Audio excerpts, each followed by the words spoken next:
Assalamualaikum warahmatullahi wabarakatuh. Waalaikumsalam warahmatullahi wabarakatuh. Kami pun. Ya pun.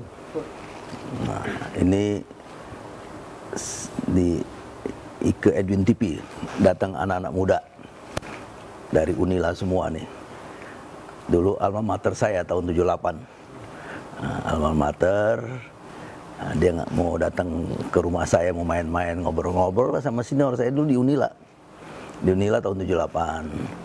Nah, kemudian masuk Akabri. Saya juga HMI 78. Menwa Unila juga 78 gitu kan. Nah, ini adik-adik datang nih, saya nggak tahu mau apa datang sini ketemu seniornya ini. Ya kan? Tapi saya lihat cerah-cerah nih. Karena sebentar lagi selesai sekolahnya dengan nilai cum laude katanya. Amin. Gitu. Ini wajah-wajah cum laude. Amin. Gitu. Wajah-wajah yang nggak pernah hair. Ilmunya nanti ke depan melebihi dosennya katanya. Amin. Gitu. Gimana kabar sehat? Alhamdulillah sehat. Sehat ya. Jadi sudah lelah? Nggak pernah lelah. Nggak pernah lelah. Gitu. Kan sudah 2-3 hari itu apa olahraga. Lanjut. Olahraga pakai lempar batu nih. Berjuang gitu. Lempar air, lempar batu. Gitu. Jadi 3 hari 4 hari belum lelah dia. Gitu. Gimana? Oke, baik. Terima kasih ya Dang atas penerimaannya di sini. Kami dari mahasiswa Unila juga dari MPM Unila. Jadi datang ke sini bermaksud pertama silaturahmi dan kadang aku senior juga di kampus Unila, terus melihat track record Dang juga di kepolisian, itu menjadi satu motivasi bagi kami juga untuk di sini terkait audiensi ini. Jadi kami ingin tanya-tanya nih Dang, Dang kan, Dang pernah menjadi Kapolda, ya. Baik, dan pernah sampai dengan di Kapolri juga gitu kan. Melihat aksi kemarin yang ada di Lampung berujung ricuh gitu kan, dan banyak sekali teman-teman mahasiswa juga yang ditangkap gitu Dang, itu ditangkap padahal ada juga yang tidak bersalah Dang gitu, dalam notabene-nya bukan mereka yang pelaku dari kericuhan, itu bukan mereka gitu Dang, tapi ternyata terjadi penangkapan di situ. Menurut Dang bagaimana Dang dari sudut pandang Dang? Ya, saya pernah mahasiswa. Juga pernah mahasiswa, dia khusus lagi Unila lagi pernah. Kemudian saya pernah jadi polisi. Saya jadi Kapolda Lampung juga pernah gitu. Ya itulah, ada dampak, ada resiko ya kan. Karena yang satu polisi menjaga kedaulatan negara, menjaga keamanan negara, menjaga ketertiban masyarakat ya. Nah, di satu sisi mahasiswa juga punya hak, karena generasi muda itu kan pemimpin bangsa ke depannya. Juga mereka juga anak muda yang dipersiapkan, anak muda yang selalu berpikir kritis ya. Dalam kemarin ya terjadi unjuk rasa gitu. Saya kira semuanya nanti akan ditangani secara profesional sama kepolisian gitu, dengan aparat-aparat kita, baik itu oleh Polda, Polres, dan mungkin juga pemerintah daerah atau dari Universitas Lampung sendiri atau dari universitas yang ada di Lampung ini. Memang kalau sudah unjuk rasa itu ada resikonya, dan saya juga pernah jadi polisi, pernah juga jadi Kapolda Lampung. Saya kira kita tidak pernah mengajarkan, menyuruh anak buah itu memukul mahasiswa, ya. Terus mahasiswa tidak salah kita tangkap, itu nggak ada gitu ya.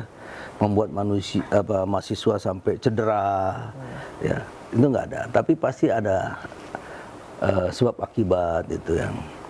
Karena saya juga melihat kalau kita hanya nego-nego mungkin nggak ada.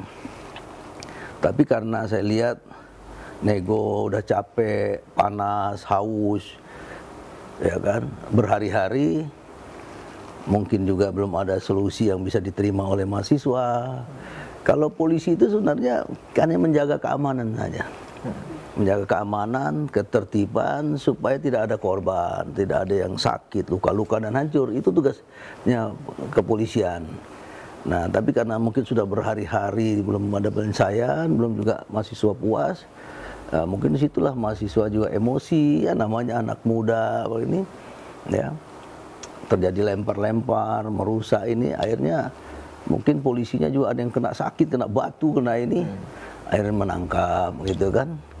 Nah, nangkapnya polisi itu juga sebenarnya untuk preventif juga supaya tidak berkembang, gitu.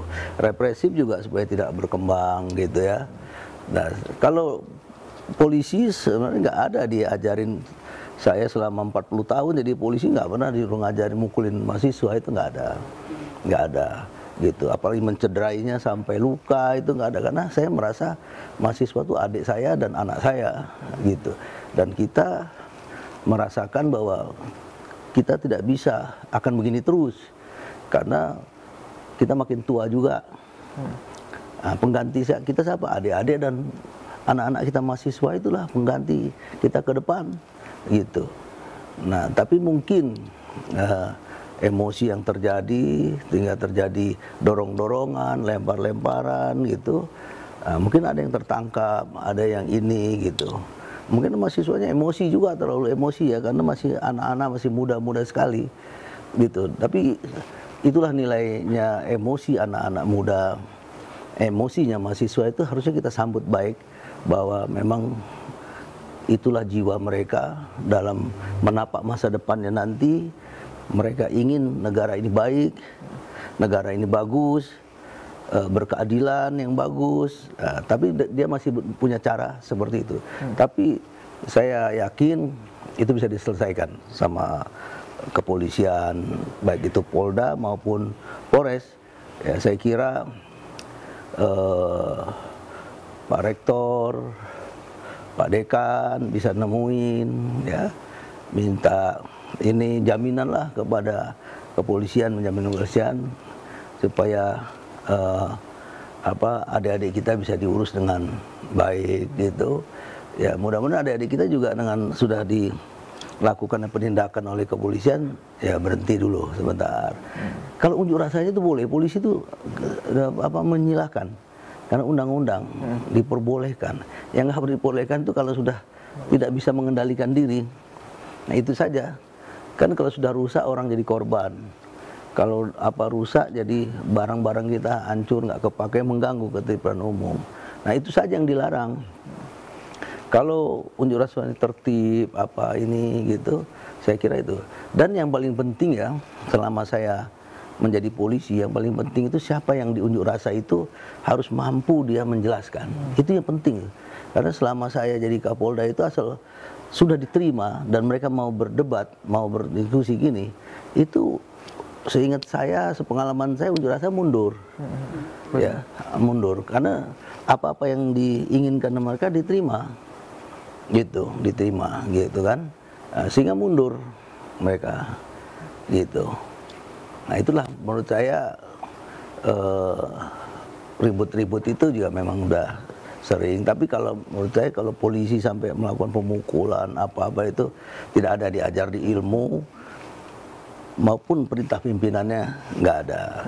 Tapi mungkin namanya juga anggota-anggota itu usianya kadang-kadang sama dengan mahasiswa. Masih muda, kadang-kadang usianya lebih muda dari mahasiswa juga. Baru tamat SMA jadi polisi, jadi umurnya 20 tahun juga. Jadi di depannya juga anak muda yang sama, gitu. Jadi memang harus ada yang inilah, kalau menurut saya dinego.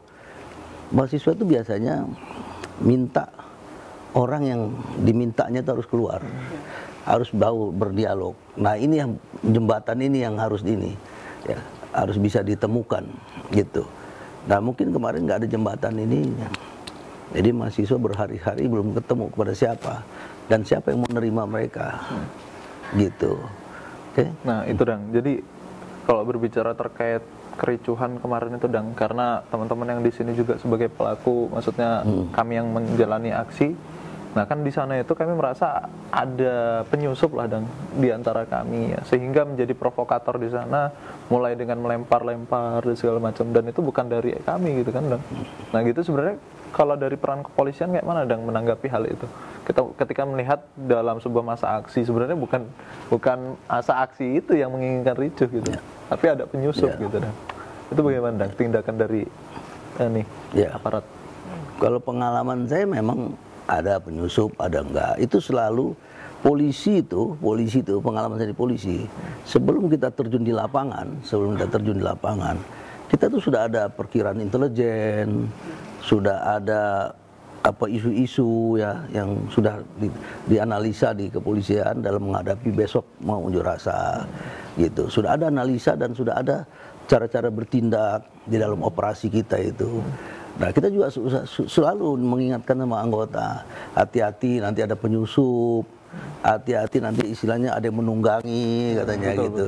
Itu polisi di dalam pemilihan itu sudah mengamati itu, dan mereka sudah tahu gitu kalau memang ada yang nyusup atau yang menunggangi. Iya, karena sudah ada evaluasi gitu. Nah sementara unjuk rasa sendiri tetap diizinkan sama kepolisian dan diizinkan. Nah mereka yang itu tadi dipantau gitu. Hanya sekarang membedakannya siapa penyusup, siapa yang menunggangi, sama-sama dengan mahasiswa kayaknya sama.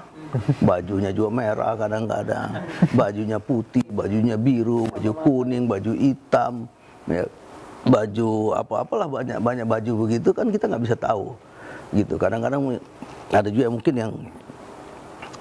mungkin pinjam jaket alma mater atau dulu udah berhenti terus ada unjuk rasa masih dipakai juga jaketnya. Nah, saya kira polisi sudah melihat itu semua, sudah melihat. Nah, polisi akan kalau ketahuan akan ditangkap sama polisi kalau dia sampai merusak menunggangi atau menjadi provokator pasti gitu, nggak akan dibiarkan gitu. Polisi saya kira sebelum melaksanakan kegiatan kita sudah ada namanya praop. Sebelum operasi itu kita sudah latihan, sudah diberitahu, ditunjuk ini gitu. Dan biasanya korlap-korlapnya kan datang ke Polres atau Polda, ya udah diskusi gitu. Oke. Dan terus kalau terjadi penangkapan nih Dang ke mahasiswa, kalau kemarin ini kan ada teman-teman mahasiswa juga ditangkap tuh Dang, yang notabene-nya memang sebenarnya nggak ricuh juga mereka. Nah terus apa yang bisa teman-teman lakukan di sana Dang gitu kan? Ya, saya kira mahasiswa kan ada BEM ya, ada ketua-ketua fakultas itu bisa ngajukan sama kepolisian gitu. Misalnya sudah ditahan, ajukan tahanan luar gitu ya. Minta jaminan apa? Polisi kan bisa saja minta jaminan rektor, dekan juga boleh gitu ya kan. Nah, dengan jaminan